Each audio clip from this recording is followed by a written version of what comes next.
안녕하세요. 빌딩로드 오동엽입니다. 네, 안녕하세요. 저는 빌딩로드의 김재영 팀장이라고 합니다. 오늘은 꼬마 빌딩을 매입하면서부터 이제 보유하고 매각까지에 대한 세금 관련된 내용에 대해서 조금 설명드리고자 이 자리에 나왔습니다. 그 김재영 팀장은 이 유튜브에서 자기가 이제 세금이라든가 대출이라든가 매수자들이 많이 궁금해하시는 지식적인 내용들을 쭉 이제 설명을 좀 드리고 하려고 합니다. 그래서 오늘은 그 첫 시간인데 빌딩에 관련된 세금 얘기를 하도록 하겠습니다. 일단은 오늘은 매입할 때는 취득세, 그리고 보유할 때는 종합부동산세, 재산세, 그리고 매각할 때는 양도소득세에 대한 내용을 간략하게 해드릴 거고, 다음 시간에는 조금 더 심화된 내용인 매입할 때는 부가세, 그리고 보유할 때는 종합소득세라든지 법인세, 그리고 매각할 때는 증여, 상속세 같은 내용을 조금 더 설명드리도록 하겠습니다. 근데 빌딩에 관련된 세금에 대한 영상들이 유튜브에 좀 많아요. 그죠? 네. 근데 지금 이 영상을 보시는 분들은 그 정도 기초적인 내용들을 많이 알고 계실 것 같은데, 그러면 다른 분 영상보다 뭔가 퀄리티가 네. 조금 높아야 될 것 같은데, 그죠? 긴장되죠? 네. 김재영 팀장은 이제 빌딩로드에 입사를 해서 직원 생활을 이제 지나서 작년 21년도 말에 팀장으로 이제 진급한 지금 파릇파릇한 뉴페이스 팀장입니다. 그래서 오늘 이 오동유 TV에 처음 나온 거예요, 그죠? 예, 맞습니다. 예. 그래서 저는 빌딩로드에 소속돼 있는 팀장들에게 한 달에 한 번 정도는 유튜브에 꼭 나와서 영상을 촬영하자라고 얘기를 했습니다. 그래서 한 달에 한 번씩 계속 김재영 팀장도 보실 것 같은데, 자 이제 오늘 준비하셨던 이 세금에 관련된 얘기를 다른 영상들보다 고퀄리티하게 이제 얘기를 드릴 것 같은데, 갑자기 이게 땀이 또 나네요. 땀이. 자, 이제 한번 얘기 한번 해주세요. 네, 알겠습니다. 일단 첫 번째로 매입할 때는 취득세 관련된 내용을 먼저 설명을 드릴 건데요. 취득세 하면은 고객분들이나 아니면 저희 회사에 부동산업계 처음 들어오시는 분들이 처음 이제 딱 말씀을 하시는 게 4.6%로 알고 오시는 분들이 많은데, 이 4.6%가 틀렸다는 건 아니고요. 법인이나 개인으로 매입하셨을 경우에, 그리고 올 근생 건물을 매입하셨을 경우에 4.6%의 취득세가 나오는 건 맞고, 이 4.6%의 취득세는 4%의 취득세와 0.6%의 지방세 그리고 농특세가 포함된 금액이라고 아시면 될 것 같습니다. 지방교육세하고 농특세 이런 것들은 뒤에 붙는 부가세잖아요, 그죠? 예, 맞습니다. 본세는 취득세입니다. 네. 예, 그리고 이 취득에 대해서 잠깐 말씀드리면, 내가 어떤 방법으로 취득했냐, 그리고 어떤 부동산을 취득했냐에 따라 다 다릅니다. 그러니까 지금 김재영 팀장이 얘기한 거는 매매로 주택 이외의 부동산을 취득했을 때, 상가나 토지나 건물, 건축물 같은 주택 이외의 부동산 취득했을 때 얘기를 드리는 거고요. 일단은 매매, 상속, 증여 등등등 이 경우마다 다 다르고, 그 중에 매매만 말씀드릴 거고요. 그리고 주택, 그 다음에 토지, 상가, 건축물 같은 비주택으로 나눠봤을 때, 주택은 빼고 나머지 주택 이외의 건물에 대한 얘기만 드릴 건데, 주택은 요즘에 이제 다주택자들 때문에 중과되는 거라서 얘기를 맞습니다. 드릴 거잖아요, 그죠? 예, 맞습니다. 예. 그러면 다주택이 아닌 분이 상가나 건물을 취득할 때, 아까 얘기 드렸던 것처럼 취득세하고 지방교육세, 그다음에 농특세가 다 합쳐져서 최종적으로 내시는 게 4.6%다. 예, 맞습니다. 그래서 일단 저희가 좀 설명을 드려야 될 부분은 4.6%가 아닐 경우를 좀 위주로 설명을 드리는 게 맞는 것 같아서, 예외인 경우만 아시면은 이 예외 빼고 나머지는 다 4.6%다라고 생각하시면 되니까. 네, 맞습니다. 그렇죠. 일단 첫 번째로 개인으로 상가 주택이라든지 개인으로 매입할 경우를 좀 먼저 설명을 드리자면, 4.6%가 아닐 경우는 일단 주택을 매입할 경우인데요. 일단 주택이 없으신 분들이 상가 주택이라든지 아니면 그냥 다가구 주택이라든지 이렇게 매입할 경우는 취득세가 1%에서 한 3% 정도 나온다라고 보시면 될 것 같고, 그리고 지방세랑 농특세를 포함하면 1.3%에서 3.5% 정도 나옵니다. 이 세율의 차이는 금액에 따라서 취득하시는 금액에 따라서 차이가 좀 난다라고 생각을 해주시면 될 것 같고요. 그리고 2주택, 그러니까 주택을 하나 갖고 계신 분이 이제 또 상가 주택이라든지 다가구 주택을 취득할 경우에 그때서부터는 취득세가 중과됩니다. 원래는 4%였던 취득세가 8%까지 중과가 되고요. 그리고 농특세라든지 지방세까지 포함하면 9%의 취득세를 내게 됩니다. 그리고 2개의 주택을 갖고 계신 분이 3개의 주택제를 매입하실 경우에는 12%까지 중과가 되고요. 지방세랑 농특세 포함을 하면 총 13.4%까지 취득세가 중과가 되게 됩니다. 많네요, 취득세가. 그러니까 네, 다주택자들이 주택을 못 사시는 거잖아요. 예, 맞습니다. 그래서 저희가 용도 변경을 하고 잔금을 치르는 이유 중에 하나라고 생각을 좀 하시면 될 것 같습니다. 많이 아시죠? 두 번째로 법인으로 이제 취득할 경우에 대해서 좀 설명을 드리면 법인도 마찬가지로 주택을 매입할 경우에 취득세가 중과가 되는데요. 3주택자랑 동일하게 취득세는 12%까지 중과가 되고요. 농특세랑 지방세를 합치면 12.4% 혹은 13.4%의 취득세를 내게 되는데 이 경우에 12.4%와 13.4%의 차이는 주택의 면적에 따라서 그 기준이 나눠집니다. 이 면적은 85제곱미터라고 좀 생각을 하시면 될 것 같고, 그냥 85제곱미터 이하는 다 포함해서 12.4% 내는 거고, 예, 맞습니다. 85제곱미터 초과는 다 포함해서 13.4% 내는 거지. 예, 맞습니다. 그죠? 예. 법인이 주택을 취득했을 때 얘기인데, 지금 주택 얘기를 드리는 이유가 뭐냐면은 최근에 꼬마 빌딩들을 매수를 많이 하려고 하시는데, 이 꼬마 빌딩이 지금은 꼬마가 아니거든요. 예. 지금은 청소년이 된 거죠. 왜냐면 덩어리가 커졌기 때문에, 금액이 많이 올라가서 덩어리가 커졌기 때문에.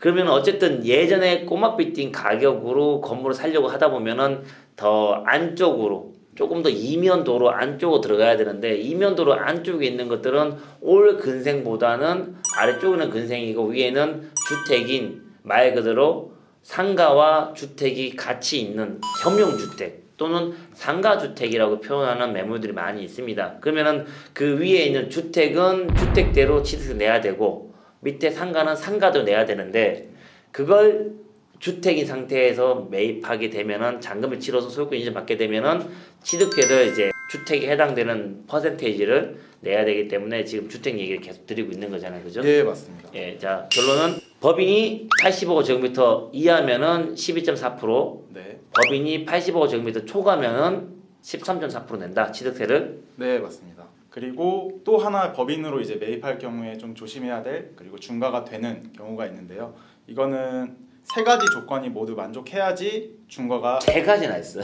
예, 맞습니다. 그 첫 번째 조건이 설립한 지 5년 이내에, 그리고 두 번째 조건이 과밀억제권역 내에 위치한 법인이, 그리고 세 번째 조건이 과밀억제권역 내에 위치한 건물을 매입할 경우입니다. 그래서 이런 경우는 취득세가 원래 4%였는데 8%까지 중과가 되고, 지방세와 농특세까지 포함하면 총 9.4%의 취득세를 내게 됩니다. 그래서 원래는 4.6% 내야 되는데 9.4% 바뀌는 경우에 대해서 얘기를 드린 거예요. 법인을 설립하려고 그러면 법인의 사업장 소재지가 존재해야 됩니다. 그러면은 그 법인의 사업장 소재지가 과밀억제 권역 내에 있고 설립한 지 5년 미만이고, 이 법인이 매입하는 건물의 소재지가 과밀억제 권역 내에 있을 때, 이 세 가지가 다 적용이 되면은 취득세는 주택이 없더라도 9.4% 냅니다.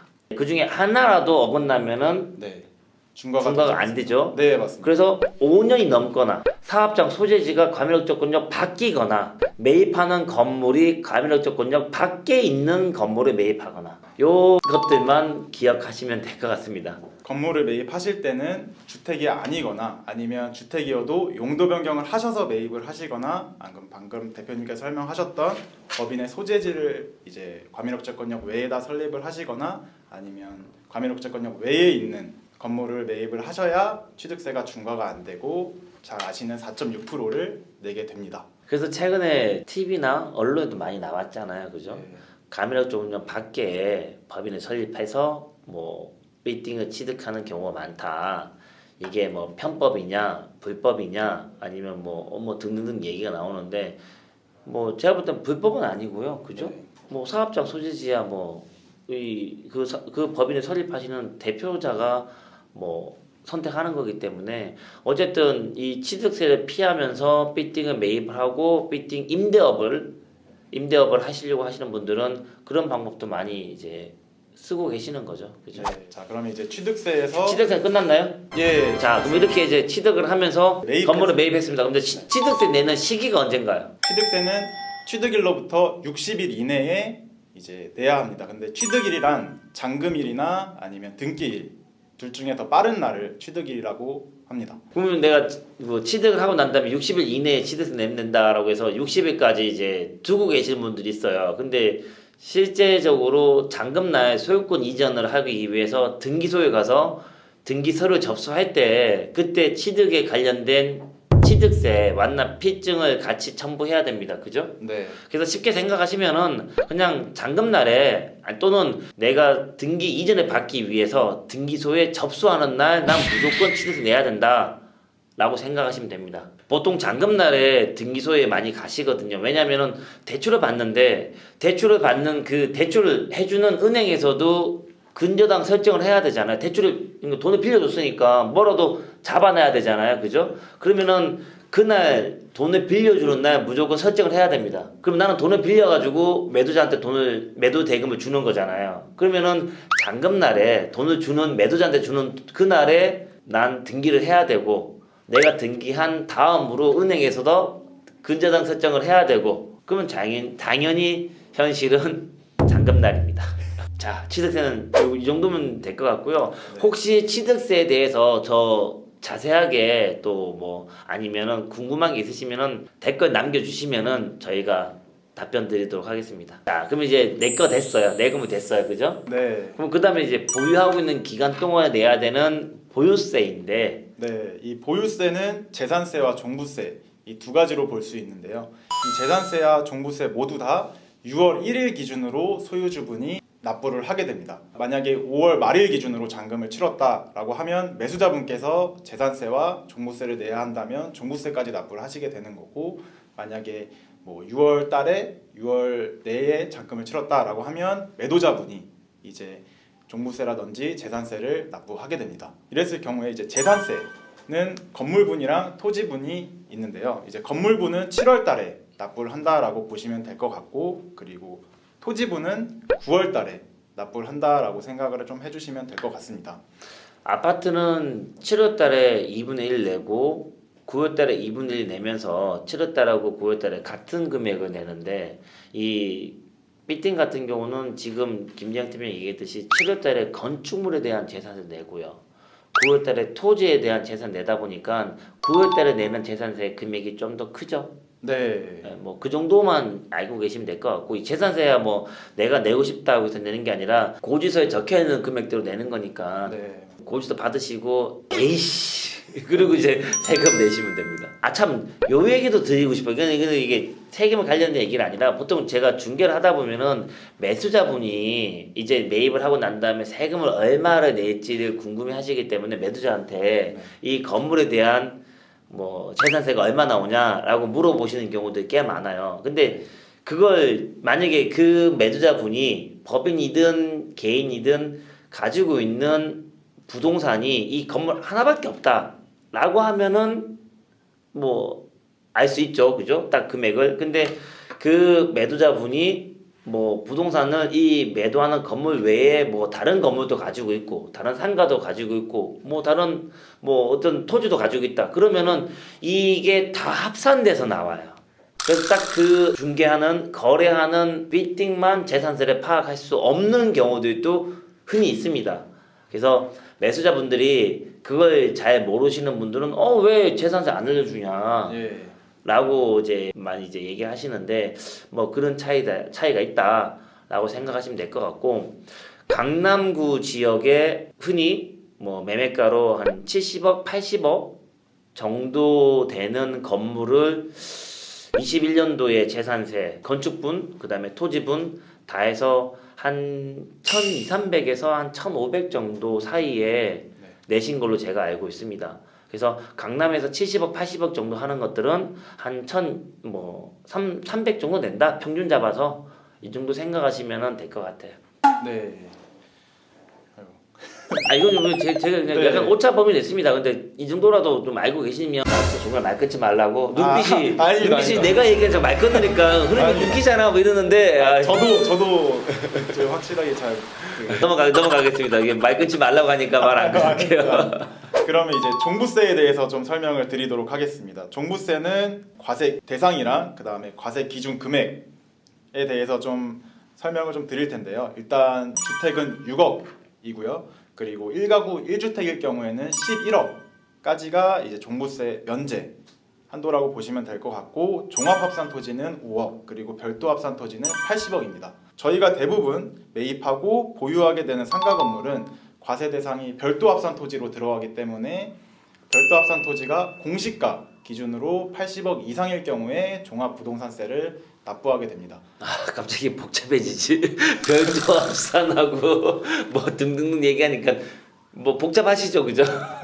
결론적으로 말씀을 드리면 저희가 매입하고 매각하게 되거나 보유하게 되는 건물은 상가 건물인데, 보통 그 상가 건물은 일단 별도 합산 토지로 좀 들어간다라고 생각을 해주시면 될 것 같습니다. 그래서 공시가가 80억 이상일 경우에 종부세를 내기 때문에, 공시가가 80억 이상이면 시세나 매매가로 따졌을 때는 한 200억 이상. 그러니까 이제 생각이 난다. 제가 예전에 종부세 관련된 영상을 유튜브에 올린 적이 있는데 네. 그때 이제 그 제 꿈이 죽기 전에 건물 때문에 종부세 내고 죽는 게 제 꿈입니다라고 얘기를 했어요. 그러니까 누가 댓글에 야 이 새끼야 너 때문에 건물도 종부세 내게 되면 네가 책임질 거냐 이 헛소리 뭐 어떻게 그런 식으로 댓글 남기셨길래. 근데 제 의도는 뭐냐면은 솔직히 저는 뭐 바닥에서 이제 올라왔기 때문에 무일푼을 시작했잖아요. 바닥에 올라왔기 때문에 지금 김영 팀장이 말했던 것처럼 건물로 종부세 낸다라고 하면은 땅의 공시지가 80억이면은 매매가 따지면 무조건 200억에서 250억은 하는 거예요. 강남에 만약에 소재했다라고 하면은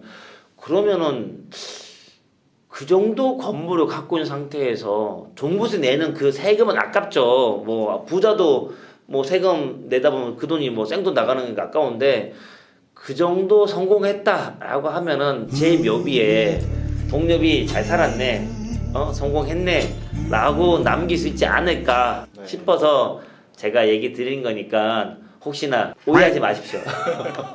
그리고 이 종부세는 12월 달에 납부를 하게 됩니다. 근데 12월 달에 납부는 해야 하지만 다음 연도 6월까지는 분할 납부 신청이 좀 가능하다는 점까지 알아주시면 될 것 같습니다. 금액이 크니까 나눠서 내야죠. 할부 그죠? 네, 맞습니다. 그러면은 보유기간에 내는 세금은 그거밖에 없어요, 그죠? 재산세하고 종부세인데 그 외에도 만약에 임대소득이 발생이 되면은 소득세 내야 되잖아요. 예, 맞습니다. 그럼 다음에 네, 그거는 조금 심화 과정이어서 다음에 좀 설명을 드리도록 하겠습니다. 다음 시간 얘기 드릴 거는 이제 건물에 대한 부가세, 네. 그 다음에 임대료 받으니까 임대료 받은 임대소득에 대한 소득세, 네. 그리고 임대료 받으면서 같이 받게 되는 임대료에 대한 부가세를 어떻게 납부하냐 이런 얘기를 다음에 준비해서 말씀드리면 될 것 같고요. 네. 자, 그러면 마지막 단계에서 양도할 때는 양도세죠, 그죠? 네, 매도자분들이 좀 가장 궁금해할 만한 세금인 이제 양도소득세에 대해서 조금 설명을 드리려고 하는데요. 양도소득세를 조금 정확하게 설명을 드리고 싶은데, 양도소득세는 일단 양도가액에서 취득가액을 제외하고요. 그리고 필요경비까지 제외한 금액을 정확히 양도차익이라고 부릅니다. 그리고 이 양도차익에서 장기보유 특별공제를 했을 경우에 양도소득 금액이라고 저희가 부르고, 이 양도소득 금액에서 양도소득 기본공제를 했을 경우에 양도소득 과세 표준이라고 부르는데, 이때 양도소득 기본공제는 1년에 한 개 제한해서 250만 원 정도 기본공제 해준다라고 생각을 해주시면 될 것 같고, 그리고 양도소득세 과세 표준에다가 세율을 곱하고 그다음 누진 공제 금액을 빼주면 네, 이때 양도소득 산출액이 산정이 되는데, 이게 끝이 아니라 양도소득 산출액에서 일단 지방소득세까지 납부를 해야지 진짜 납부해야 할 금액이 나오게 됩니다. 지금 이제 김영 팀장이 뭐 쭉 얘기 드렸어요. 이렇게 빼고 저렇게 곱하고 이렇게 해가지고 네. 이렇게 그 세금을 양도세 얼마 내야 되는지 이 계산한 순서를 쭉 얘기해 주는데, 근데 그게 뭐 개인이 하기에 뭐 복잡하다라고 생각하시는 분은 국세청 사이트 들어가시면은 이제 숫자만 기입하면 딱 세금이 나오거든요. 근데 이게 정확한 세금은 아니고요. 대략적으로 이 정도쯤 된다라고 생각하시면 될 것 같아요. 정확한 세금은 세무사에게 상담하시는 게 제일 좋습니다. 양도소득세도 개인일 경우에 좀 설명을 좀 드린 거고, 그리고 여기서 제일 중요한 거는 제 생각에는 장기보유 특별공제라고 좀 예상이 되는데, 이 장기보유 특별공제는 현재 기준으로 주택일 경우에는 1년 거주와 1년 보유할 때마다 4%씩 해서 총 1년에 8% 장기보유 특별공제를 받으실 수 있고, 최대 10년 해서 총 80%까지 장기보유 특별공제를 받으실 수 있습니다. 그리고 이제 상가일 경우에는 장기보유 특별공제가 1년에 2%씩 해서 총 15년, 최대 15년까지 해서 장기보유 특별공제는 총 30%까지 받으실 수 있습니다. 근데 이 장기보유 특별공제도 이제 세법이 이제 개정되고 하면서 바뀌었는데, 예전에는 이제 건물 같은 경우는 이제 3년부터 10%, 4년은 12%, 그 예전 겁니다. 뭐 5년은 15% 해가지고 10년까지 총 30%를 이제 공제를 받았어요. 근데 그게 개정되면서 10년이 15년으로 늘어나면서 3년이 10%에서 6% 줄고 4년이 12에서 8% 줄고 이렇게 이제 매년 2%씩 올라가서 15년 됐을 때 30% 공제해 주는 걸로 이제 바뀌었단 말이에요. 그러다 보니까 이제 어떤 영향이 있냐면은 개인으로 건물을 보유하는 분들이 더 오래 보유해야지 예전하고 똑같은 공제율을 적용받게 되는 거죠.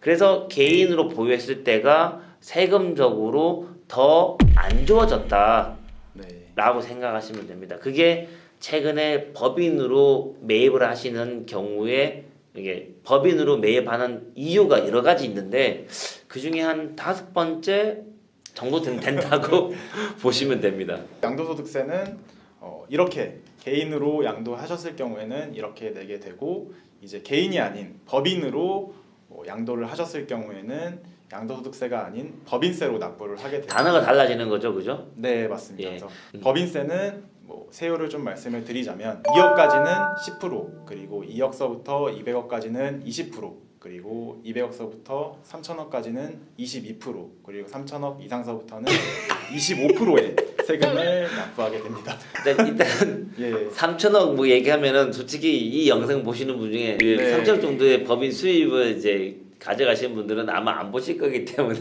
네. 자, 여기서 이제 핵심 포인트는 뭐냐면요, 양도 차익에 따라 가지고 금액이 달라지는데 대부분 건물 매입하시면 양도하실 때 뭐 적게는 10억에서 많게는 뭐 3, 40억 정도 양도 차익을 많이 붙이시더라고요. 꼬마 비팅 같은 경우는 50억에 사셔가지고 뭐 80억이나 90억에 파시면은 30억, 40억 양도 차익이니까 그 양도 차익에서 법인세를 납부한다. 그 법인세는 20%다. 법인은 양도 차익에 대해서 20% 법인세만 납부하시면 되기 때문에 개인보다 납부해야 되는 세금이 일단은 기본적으로 적죠, 그죠? 네. 예, 일단은 뭐 그런 것들 때문에 법인을 많이 활용하기도 하십니다. 그럼 자, 지금 건물 때문에 내는 세금 취득 단계에서 보유 단계로 넘어와서 지금 양도 단계까지 쭉 얘기 드렸는데, 부동산은 세금하고 뗄 수 없죠. 네, 그죠? 맞습니다. 그래서 뭐 적나라하게 세금을 다 내야 되는 재테크다라고 생각하시면 되는데,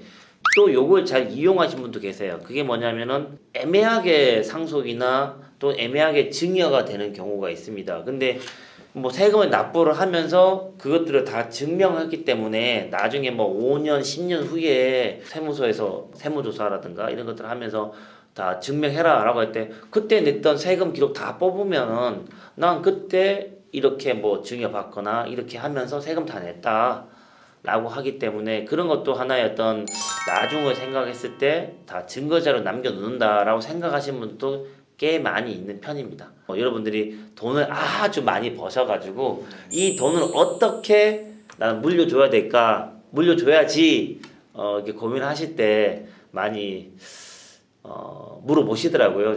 우리 강남의 우리 회장님들 그런 분들이. 자, 오늘 마지막으로 또 뭐 있나요? 여기 준비한 게 많아. 이거를 좀 말씀드려야 될 것 같아서 그 양도소득세의 납부 기한에 대해서 좀 설명을 드리려고 하는데, 양도소득세의 납부 기한은 잔금일로부터 2달 뒤에 말일까지 납부를 하셔야 합니다.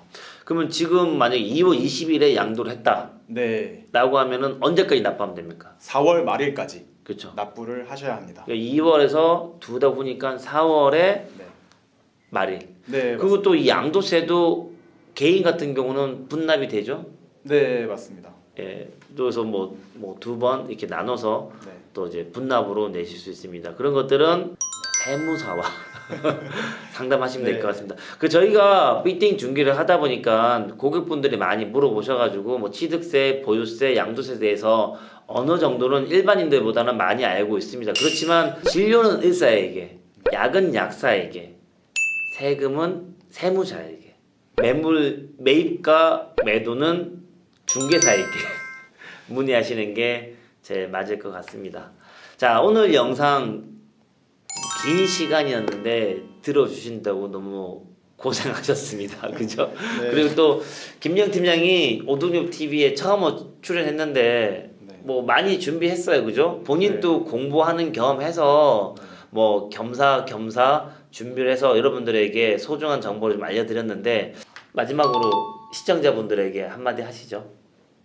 다음 영상을 더 기대해 주시면 좋을 것 같습니다. 네, 자 오늘은 처음이었고 두 번째, 세 번째, 네 번째부터 여러분들하고 더 가볍게 소통하는 김재영 팀장이 될 거고요.